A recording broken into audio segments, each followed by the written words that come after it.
Live. Okay, good morning, everybody. Okay, so today is the 7th of Adar. We are. Oh, it looks like. Did it go live or no? Yeah, I think it did. Okay, so 7th of Adar. It's end of the week. The end of the week. The special day because it's Moshe Rabbeinu's birthday and the day that he passed, and obviously with my name, Moshe Rabbeinu has a special place in my heart, but it's a very special day. And actually, when it's 2 Adars like it is this year, we celebrate it in the first Adar, not in the second one. So today's the day that we celebrate it. All right, let's get right in. V'asisa es ha-mizbeach, you shall make the mizbeach atzei shittim of acacia wood.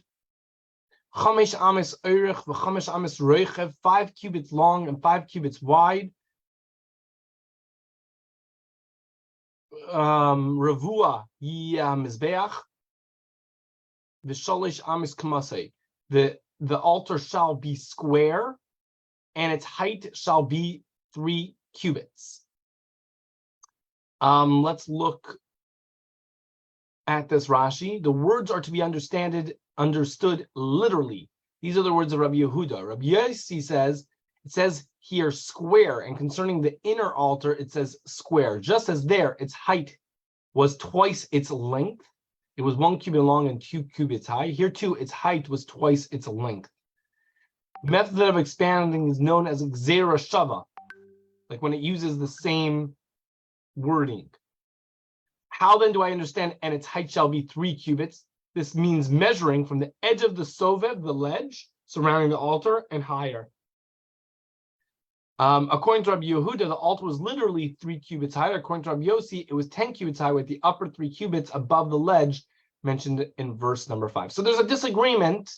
Everybody agrees that it was square in its width and length, but in its height, there's a disagreement.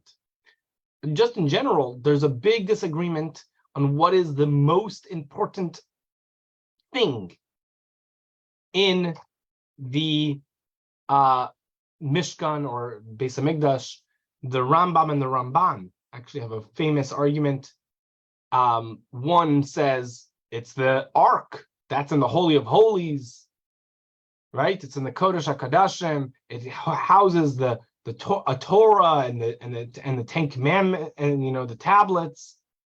But there's another opinion that says, I believe it's the Rambam, that says that the main service in the temple was what? It was the karbanos, the sacrifices that were brought twice a day. That was the main service. That was the main thing that actually took place. And therefore, the Mizbeach, the altar, is the main item in the Mishkan or Beis Hamikdash. Vasisa karnoisav al arba pinoisav, and you shall make 4 horns on its 4 corners. You should make horns on its corners. Mimenu tia karnoisav v'tzipoisa isav nechoshes. Its horns shall be from it, and you shall overlay it with copper. Its horns shall be from it. This means that he should not make them separate and then attach them to the altar. It must be connected to the altar, like made from the same slab that the altar is made from. You shall overlay it with copper to atone for brazenness. As it is said, and your forehead is brazen, nechusha. So basically, brazen and copper have the same word, similar word. Nechoshes, which means copper, is also used idiomatically to mean brazen or bold. So nechusha and nechoshes, one means brazen, one means copper.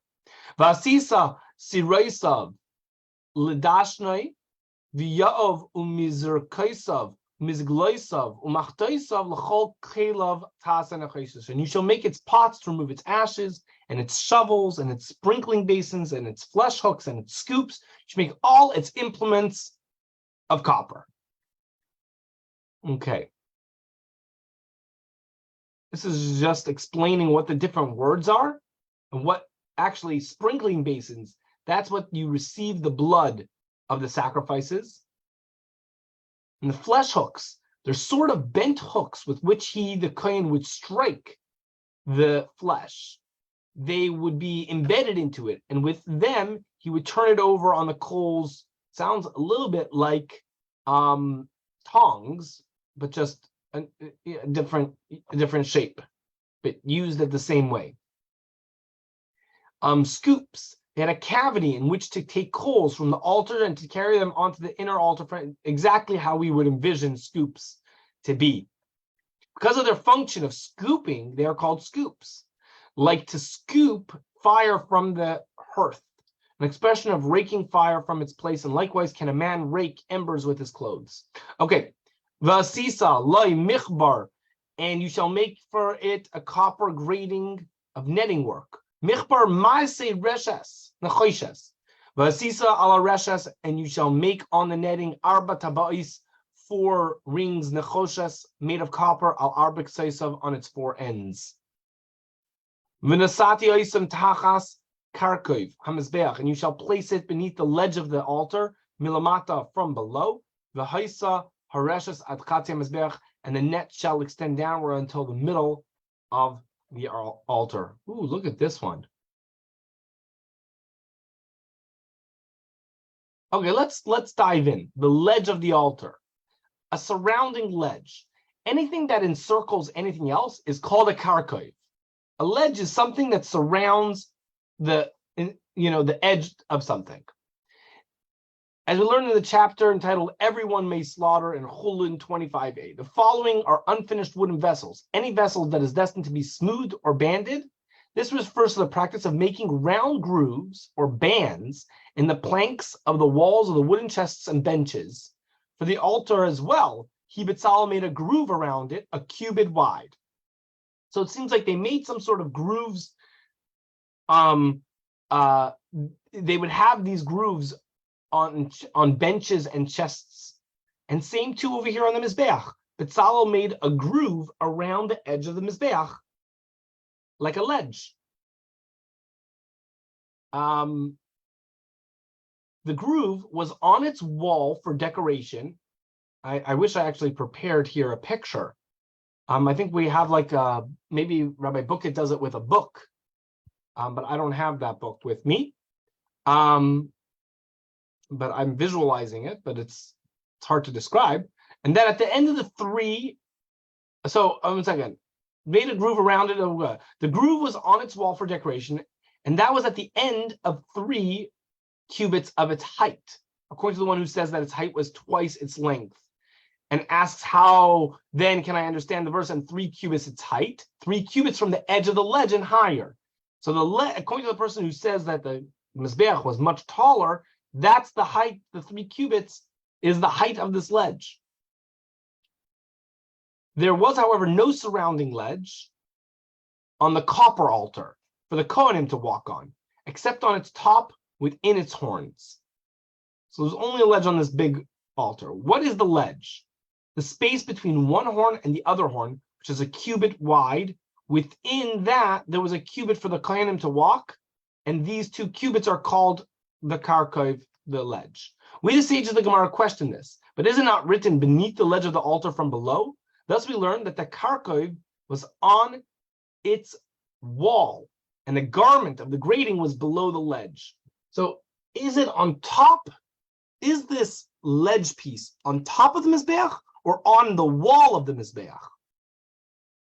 Kind of like a catwalk, which goes off of the Mizbeach, but attached.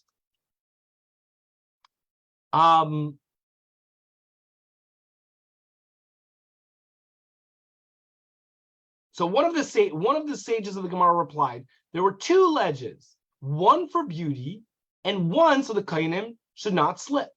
The one on the wall was for decoration, and below it they adorned it with the grating, whose width extended halfway up the altar. So now there's another opinion that's saying no, there was 2 types of ledges. One was just decorative and it was on the wall, and the other was on top as a protection to make sure that you didn't fall. Let's leave it over here.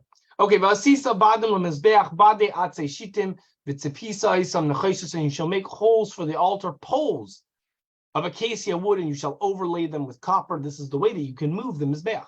V'hubes Badav Batabas, and its pole shall be inserted into the rings. V'hayu Abadim Al Shteit Salois, and the pole shall be on both sides HaMizbeach of the Mizbeach, V'se'es Oisai, when it is carried. Nevuv luchais tasai, you shall make it hollow. Kasher hera oischa bahar kenyasu, out of boards, as he showed you on the mountain, so shall they do. Okay, that is the Chumash for today. Oh, we are going into the Tanya. Okay, where are we over here? Okay, we were talking about the Beinani, right? How the Beinani is striving to make himself holy. He's striving to not, even with permissible things, right? He's constantly striving that even though you're able to eat a 7-layer cake, you don't have to eat a 7-layer cake. Even though you could eat it, it's permissible. It's not like a piece of chazar. But when you make yourself holy, you keep strengthening yourself. When you show self-restraint, you actually get stronger in this regard. So, umikdusha zu nimshechas kedusha al ala adam milamata. From this holiness, from the fact that you separate yourself, you actually bring down more, like kind of like mitzvah gereris mitzvah. So like when you separate, when you put in the effort to make yourself holy, Hashem aids you even further. You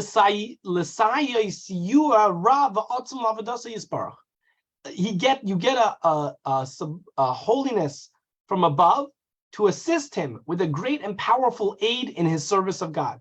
This is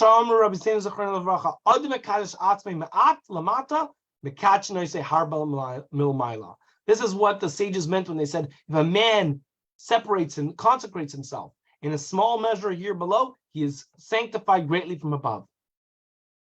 Besides for the fact, this is not connected to the fact that you get the mitzvah saseh of making yourself holy. When you sanctify yourself in something that is mutter. Let's look at this note. Hence, apart from the consolation previously offered the Beinani, that through turning away from evil, by combating evil thoughts and desires, he affords God a pleasure that tzaddikim cannot. His battle with the Sitra Achra also contains a positive quality in the category of doing good that is likewise not present in the divine service of tzaddikim. Because the tzaddikim, they don't even have the temptation for the permissible thing. Unlike the Beinani, which is constantly battling for that, and therefore he's constantly getting reward for that as well. The tzaddik, he doesn't battle for even the permissible things. He doesn't battle. You get what I'm saying? So this is an additional thing that the Beinani has an advantage, if you want to say, over the tzaddikim. He's constantly battling to sanctify himself from these things, but he's also getting help once he puts in a little bit from above. Uperush, what is the meaning? V'hiskadishtem, that you shall make yourself holy. Shetasu atzmacha kadoshim. K'leimer, after be'emes ene kadosh muvdom misitra achra, that although you're not separated from sitra achra, that's exactly what it means to separate yourself. If you didn't have any desires at all, so then there would be no reason to say, and you shall make yourself holy. You should sanctify yourself. That's the whole point. that you, in truth, you're not separated. You constantly have that desire. But then you gotta make yourself separate. Ki b'takva ubigvura kitoldata b'chalal v'hasmali. Because the Sitra Achra is just as strong of his animal soul, is just as strong as when he was at birth, or is still there like he had it at birth, maybe weakened. It's still full strength and might in the left part of his heart, the place where the animal soul resides. The word Kedusha means setting apart, separation from the unholy. The verse thus means one should sanctify himself, even if he must yet make himself holy and separate from the Sitra Achra, for at his present level, his heart still desires for those things that derive from it. That's exactly what he's doing. He's conquering his Yetzer Hara, and he's separating himself. Like Pirkei Avos says, Hizeu Gibor HaKovesh Es Yitzrei. Who is strong? Who is able to overpower his evil inclination or impulse, and able to separate himself then. The Yisim Kedoshim, you will be holy. If you do this, it's a promise. Kalaimar. This means to say, if you kind of fake it till you make it, if you separate yourself while you're struggling, then eventually there's a promise, the Yisim Kadeshim, that you will be separated in a way that you will ultimately overcome the Sitra Achra completely. Through his being greatly sanctified from above. When you do it down here, you'll get higher, you'll get help that you will completely be able to expel it. And through this, through his being aided from above, you will be able to expel the Sitra Achra from his heart little by little, so that even in his heart, he will no longer have any desire for anything originating in the realm of Sitra Achra. May we all get to that. The Tehillim for today, chapters 39 to 43. It was a pleasure learning with you today. On Sunday, we will be back